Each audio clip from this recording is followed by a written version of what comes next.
podia explicar melhor no que consiste esse projeto?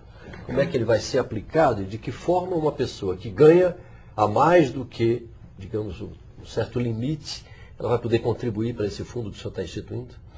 Pois não. Então a ideia básica é, primeiro, combater a desigualdade social.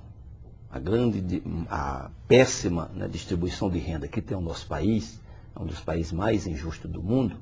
Então veio a ideia. Então, no lugar de criar um tributo, que é já uma rejeição muito grande, a carga tributária é um discurso, né, comum, a gente propôs a ideia do empréstimo compulsório. Quem ganhasse acima de 10 vezes a renda média, que seria em torno de R$ 9.000 bruto, acima disso, iria emprestar para uma poupança, um fundo, a poupança fraterna, e isso seria ressarcido depois de 7 anos, num período de 14 anos, para poder o fundo ter exatamente a função social, que é investir nos pequenos empreendimentos, na forma de cooperativas, de associações, ou então em projetos sociais relevantes, na educação, na saúde, sempre a favor da metade mais pobre da população, que são os mais necessitados. Só para a gente explicar então, quer dizer, haveria um depósito compulsório. Para quem ganhasse acima de, digamos, 9, 10 mil reais, e 7 anos depois a pessoa receberia esse valor que houvesse sido depositado por ela, compulsoriamente, numa conta. Claro que num período maior, de 14 anos. Ah, sim, de 14 em prestações fixas e o juro baixo, porque a nossa ideia é desse empréstimo ser feito aos pequenos com juros abaixo da metade do juro da poupança atual, se aproximando do zero. Porque senão não teria função social. Um dos grandes problemas que nós temos para os pequenos empreendimentos é exatamente o financiamento, o famoso microcrédito, que no nosso país é muito minguado. Nós temos em torno de 2% do volume do crédito todo aplicado ao microcrédito. E quem mais gera emprego, distribui renda e riqueza nesse país, nós sabemos que é a micro e pequena empresa, os micro e pequenos empreendimentos. Mas eles têm uma mortalidade muito grande, depois de 2 a 5 anos, porque não tem a formação cooperativa, associações, a proteção do crédito prolongado e baixo juro, além da organização que eles precisam. Então a lei aponta isso, valoriza as incubadoras nas universidades públicas, para as empresas que estão lá sendo incubadas, valoriza a inovação tecnológica também, embora, claro, que numa monta menor, que não é o objetivo principal da lei. O seu projeto é extremamente polêmico. Eu próprio recebi um e-mail, circulou um e-mail pela internet, falando de um projeto muito maluco, absurdo, um projeto que tira dinheiro, quer dizer, você não pode ganhar um pouco mais porque vai tirar dinheiro, etc. E na realidade ele tem uma função social que esse e-mail, não contemplou. Ele só fala do empréstimo compulsório, mas ele não fala, por exemplo, da devolução. Isso, não que está prevista no projeto. Previsto. Não está tirando dinheiro. Absolutamente. Força apenas o empréstimo para uma função social. E veja bem, considerando a violência, a marginalidade da nossa juventude, que está morrendo aí nos bairros, né, principalmente na periferia das grandes cidades, os ricos que iriam emprestar seriam protegidos. Porque na medida que esse povo sabe, está sendo financiado para gerar emprego, renda e melhorar sua qualidade de vida, esse povo seria aplaudido. O senhor está falando de ricos. Dos mais ricos. O que me ocorreu aqui, eu digo, alguém que tem uma renda de 9, 10 mil reais no Brasil já é considerado rico? Nos padrões, inclusive, do ato da exclusão social do Márcio Postman, é considerado rico. E veja bem, isso dá menos de 1% da população. Nos nossos cálculos, em torno de 150 mil a 200 mil pessoas apenas ganham acima disso. Se outros ganham, as pesquisas, as estatísticas não chegaram, quer dizer, é obscuro. Então, de 180 milhões de pessoas nesse país, apenas 150 a 200 mil ganhar acima disso e poder emprestar para melhorar a vida de milhões, criar paz social, justiça social, né, criar esperança nesse nosso povo, eu acho que isso é um fato importante, que a nossa Constituição, alguns questionam, eu vejo gente de OAB escrevendo, mandando carta para mim, dizendo que é inconstitucional. Eu me inspirei na Constituição, que diz que devemos lutar pelo pleno emprego, valorizar o cooperativismo, combater desigualdades sociais e regionais, tanto nos princípios e objetivos constitucionais, como no capítulo da ordem econômica, no artigo 170, tudo que eu estou dizendo lá é verdade. E a proteção do meio ambiente. Porque um dos estudos que eu tive acesso mostra que se nós mantivermos o nível de consumo da classe média e dos ricos atuais no mundo, precisariam de 2 a 3 planetas Terras.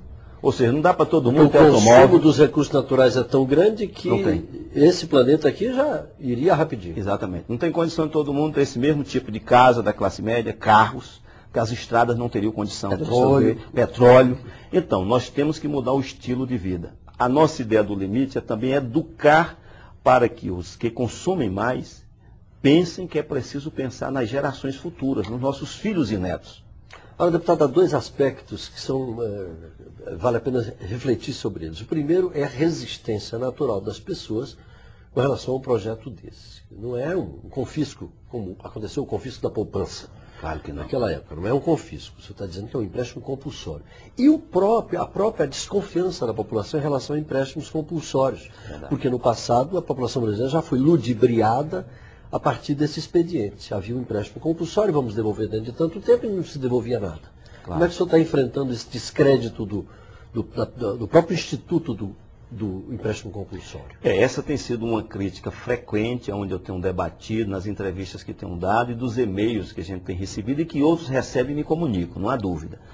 Ocorre que se a gente for pensar que algo que é possível e é correto, porque no passado foi mal utilizado, deformado, agora nós não podemos utilizar, era a mesma coisa que porque alguém que o casamento não deu certo não vai se casar mais, não vai se constituir família, né? Porque algum administrador público foi ruim, não vamos mais apostar no Estado, vamos acabar o Estado, né? E vem aquelas coisas mais radicais. Do mesmo jeito que tem corrupção na Previdência, vamos acabar a Previdência? Quem não quer ter a sua aposentadoria garantida? O que aconteceu com a nossa Sudene, né? Por exemplo, você está citando... Foi mais fácil acabar com a Sudene do que corrigir a Sudene. Corrigir. Mas não impede que se pense em ter algo que tenha um papel, né, de desenvolvimento do mesmo jeito que teve a Sudene. Então, eu acho que nós não temos que ser pessimistas. Nós temos que mudar os mecanismos. O Congresso é uma casa que tem brilhantes ideias, inteligência... É possível aperfeiçoar. Então, você está aberto ao aperfeiçoamento. Isso. Eu escrevi uma cartilha onde o final dela é dizendo isso, né?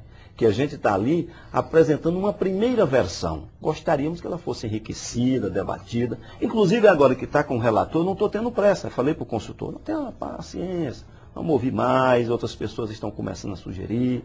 Talvez o momento não é esse, isso é um ano eleitoral, né? A gente serve para o debate com a sociedade civil. Tem levado para a CNBB, para Movimento Sem Terra, para movimentos pequenos agricultores. Eu quero que a sociedade civil organizada assuma, né, o princípio, a ideia, e aperfeiçoe, e a gente, quem sabe, possa ter um projeto que possa até não falar em empréstimo compulsório, ter outra modalidade, e a gente tenha menos resistência. Mas não há dúvida, a resistência é exatamente dessa minoria mais rica, que não tem a visão da solidariedade. É, né, aquela história que, numa expressão mais grosseira, as pessoas dizem, o cachorro não gosta de largar o osso.